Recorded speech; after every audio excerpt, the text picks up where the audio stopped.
Welcome to Self-Development Sunday with a quote from James Allen. You'll become as small as your controlling desire, as great as your dominant aspiration.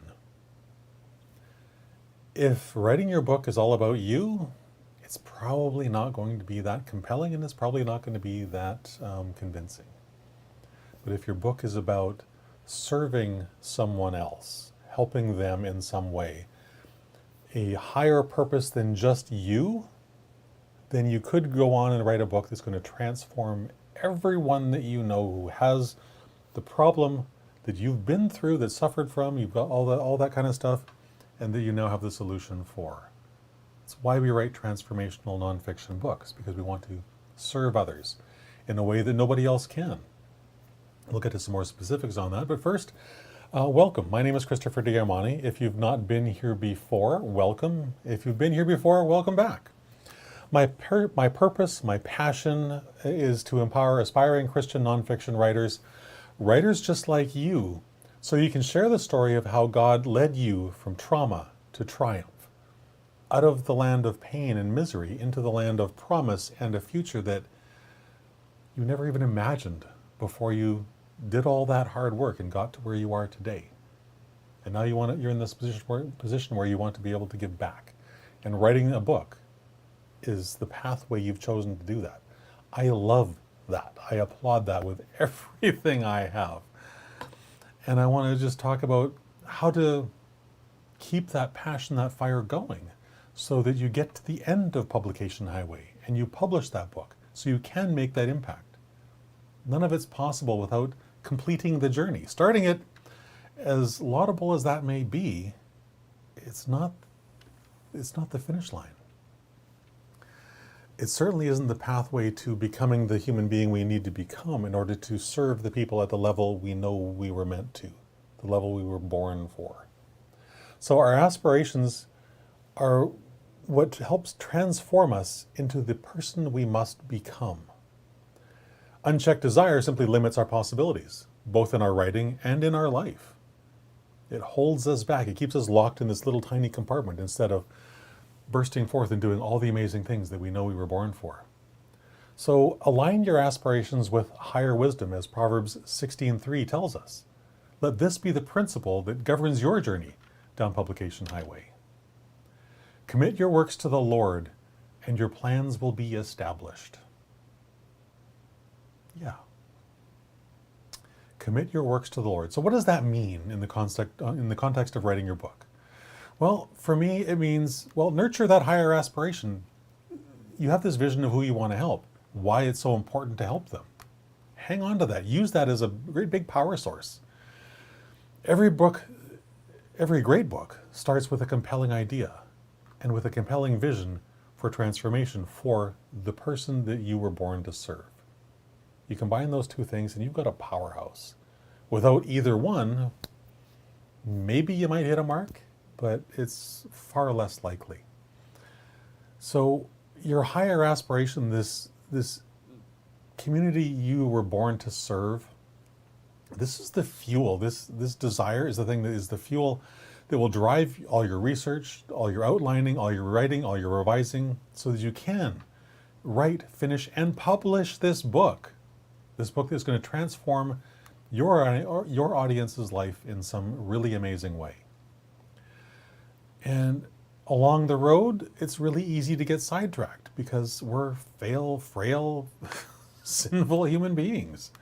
My goodness, it's so easy to get sidetracked some days. It's terrifying. So controlling your desires is really, really essential. For example, if your goal is to be famous, and you put that above serving others or helping others or doing anything else, sure, you may achieve that goal. You might become hugely famous and hugely wealthy as a result of that. But what did you have to compromise in terms of the integrity of your values and in your work ethic and in the body of your work to achieve it? Is it worth that price? I don't think so. I think integrity is worth way more than that. As a friend of mine says, integrity is the thing you can only sell once. So you better get a really good price for it. Then channel your aspirations into self-discipline. Self-discipline is a key. One of my 347,233 keys to writing success, right? I joke about it because I have a lot of, this is the one thing. And in the context of that moment, it always is the one thing. And so today, self-discipline is that one thing. Channel your dreams into daily discipline. And all that means is commit to writing every day. It doesn't get any more complicated than that. It really doesn't. Commit to writing every single day so you can improve your craft and improve how you communicate so that you can share your experience, your strength, your wisdom, your hope with the people who most desperately need to hear it.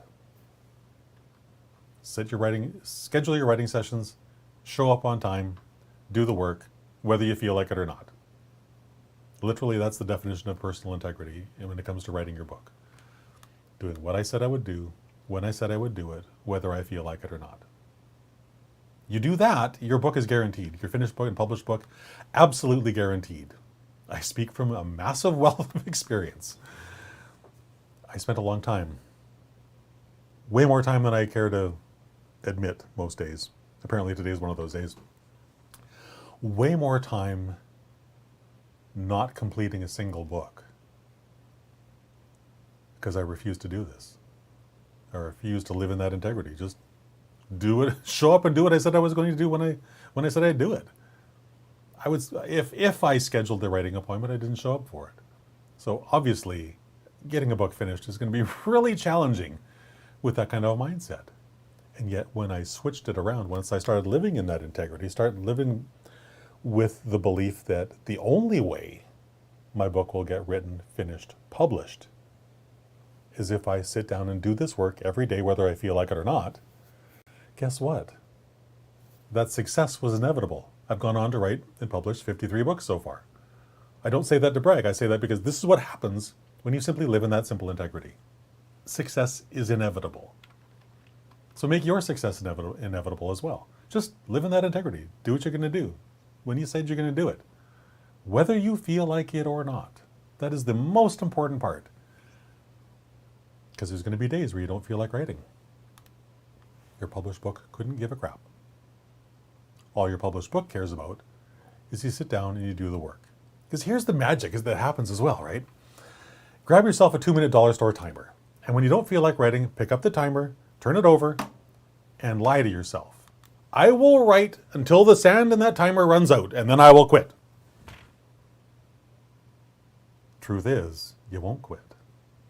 Because you've done the one thing that was required by picking up that silly little timer, flipping it over, and lying to yourself. You started. That's the most important part. Start. Because once the engine's primed and running, who wants to shut it down? I want to keep going. Oh my goodness, I can't wait to keep going. I have never ever in my life flipped this little sucker over and then stopped at the end of 2 minutes. I've forgotten I've even set the timer by the time those 2 minutes run out because I'm too busy engrossed in, oh my goodness, this is a really cool thing.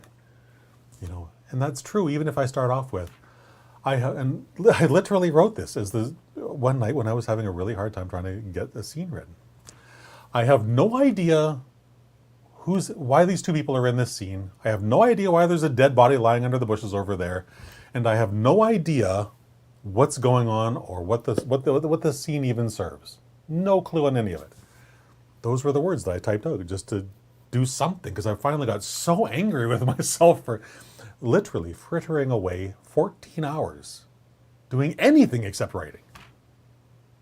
And you want to know what? Once that stupid sentence was out of my head and onto the page and I deleted it, I went on to write a really, really amazing scene that went on to open up that book. It works. Lying to yourself to get started, really amazing thing. So do it. I highly encourage lying in that particular way because it's so effective to just jumpstart your writing session. And another thing that I talk about a lot is that personal development is an absolute requirement for becoming a better writer. You cannot become a better writer if you don't improve who you are as a human being daily. It transforms everything. Everything. The more you live in gratitude, the easier it is to write. The more you live in joy, the easier it is to write. The more you live in courage, in love, in compassion, the easier it is to write. The more you live in that selfish, well, I want me, the unholy trinity of me, myself, and I, the more you live in that world, the harder it is to write. Because there's no purpose. There's no passion. There's no fulfillment.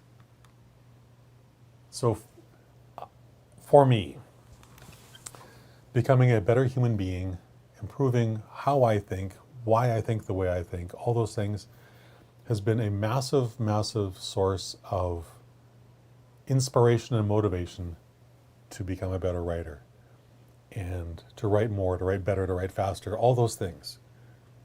So that's why every Sunday I talk about this. I talk about becoming a better human being, improving myself in some small way, because I know the massive impact it has on the other 6 days of the week. If only in terms of writing.